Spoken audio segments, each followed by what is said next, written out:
Officials in charge of the MBTA are telling riders to brace for a possible fare increase and some cutbacks in service. This follows all those problems with the T last winter, but also a budget problem that's been years in the making. Our guest is trying to do something about it as the Social Justice Policy Coordinator with Transportation for Massachusetts.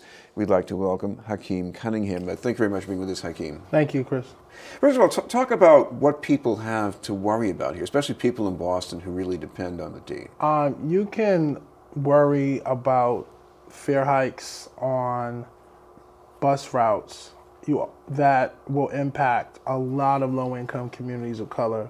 You're talking 13, 15, 23%.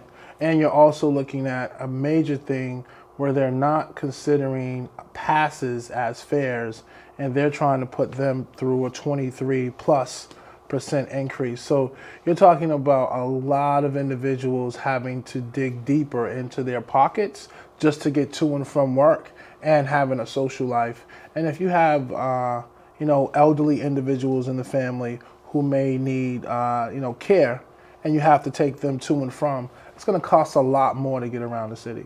Well, what we've seen already is the state is at best moving more slowly on the possible transition to more robust service on the Fairmount Indigo corridor. There's also talk out there about maybe replacing Mattapan trolleys with not just newer trolleys, but maybe buses. True indeed. I think one of the things that we have to think about is the fact that the aging transit infrastructure in Boston, it's very old. You're talking trains that are older than I am.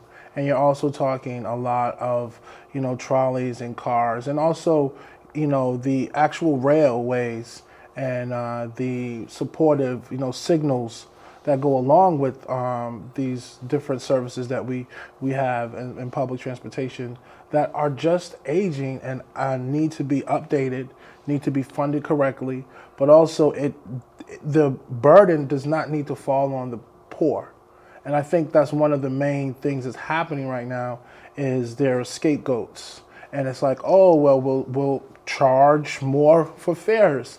We'll put fare hikes into play. And it's not fare hikes. There is actually money available to prevent a lot of what's taking place. But I think they feel like the poor must bear the burden of a failing transit system. And that's not the case, and that's not what we're trying to get done right now.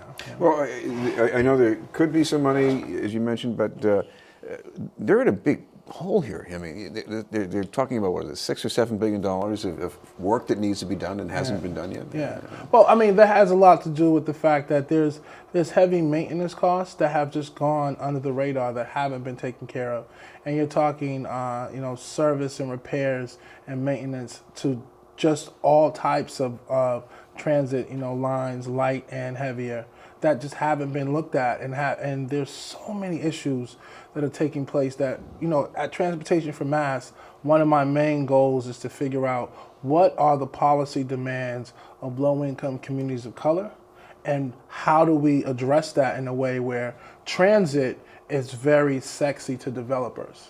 Where if you get a improved transit line, say like the Fairmount Indigo and the corridor itself, you will get a lot of individuals looking at this becomes a catalyst to being removed from neighborhoods because of the fact it becomes this beautiful pitch to incoming millennials who may want to pay a higher price for a mixed income, equitable transit-oriented development, housing in certain areas. We've also heard people along the corridor, and I can think of one case in Reeville, people who already live in the neighborhood saying, we don't want a whole lot of new housing there because the T service isn't good enough to keep people from using cars and parking. Right.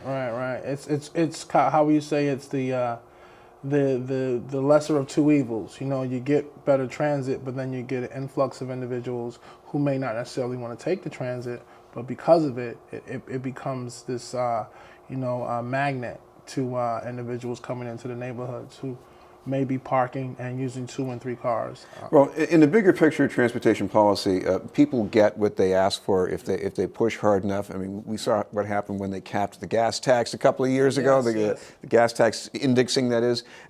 What about transportation? What can people be doing to make sure that their voice counts?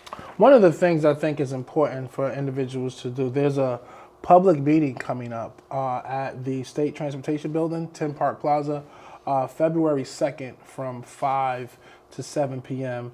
And it's a public comments hearing where individuals can actually talk to directly the Fiscal Management and Control Board about what they feel is needed, but also what they see is not being discussed. And there is a bunch of hearings taking place all throughout Lynn, Malden, Chelsea, and areas where there is going to be a fiscal control board hearing and also talking about fare hikes. So I feel like a lot of people should get engaged, get out. And I also have, just to plug, if you go to our website, www.t4ma.org, /MBTA_fare_hikes, you can get a list of where all the public hearings are taking place and also how you can actively be involved from your neighborhood. By the way, one other issue people have been talking about, and even at the state level here, is maybe discounts for riders who are people of lower income. Is that something that ought to be looked at least?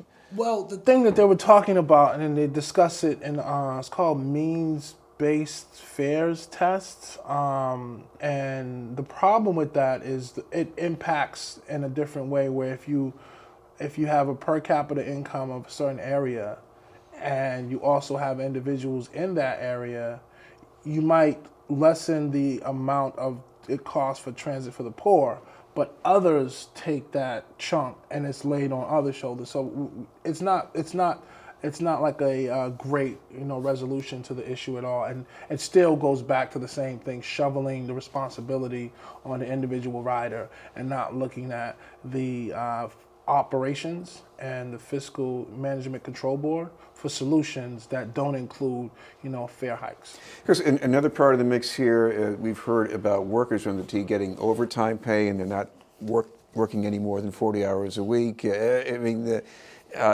isn't there time to also put some pressure in that direction maybe too? I think what it is that Governor Baker needs to look at transit and be honest and transparent about what works, what's not working, what needs to take place. And we support any improvements that will actually create a better quality of life for disabled and individuals who may have family members who are elderly, because they need transit. They need a healthy, robust transit system to get to and from, but also have a certain quality of life, when they're up in their years. And I think one of the things that's key is that transit is directly related to our economy. And we have a very hub and spoke type of transit system where you have to come all the way in to get all the way back out to certain areas, where we need to have a system that directly impacts, transit with, bus rapid transit is key, because we need to have ways to get around the whole, city as a whole, from the airport to South Station and from areas, in the Innovation District. We need to have a very robust bus rapid transit system that really creates an economy that everybody can take advantage of. And finally, Hakim, if people want to get more in touch with Transportation for Massachusetts, what's the best way to plug in? I would say plug in. You can actually email me at hcunningham at t4mass.org, or you can go to our website, www.t4ma. That's T number 4, right? T4ma.org, and get engaged, sign our petitions, and volunteer, and we will follow up with you. Thank you very much for being with us. Thank you. Hakim Cunningham from Transportation for Massachusetts.